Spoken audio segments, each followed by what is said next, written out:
Hello दोस्तों, welcome to my channel.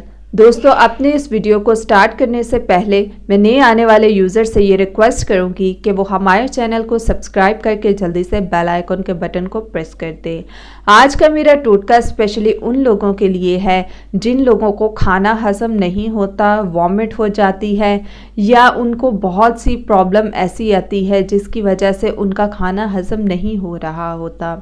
दोस्तों, खाना ना हजम होना एक बहुत ही ज़्यादा मसला है जिसकी वजह से आप लोगों को हर वक्त भारी भारी फील होता है और आपको समझ नहीं आ रही होती कि आप लोग क्या करें और आपको वॉमिट ऑल टाइम महसूस हो रही होती है।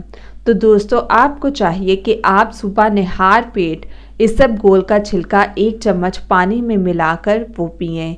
1 महीना इस्तेमाल करने से आप लोग खुद देखेंगे कि आप लोगों का जो हाजमे का प्रॉब्लम है वो सॉल्व हो जाएगा और आप लोगों का डाइजेस्टिव सिस्टम भी बिल्कुल ठीक हो जाएगा।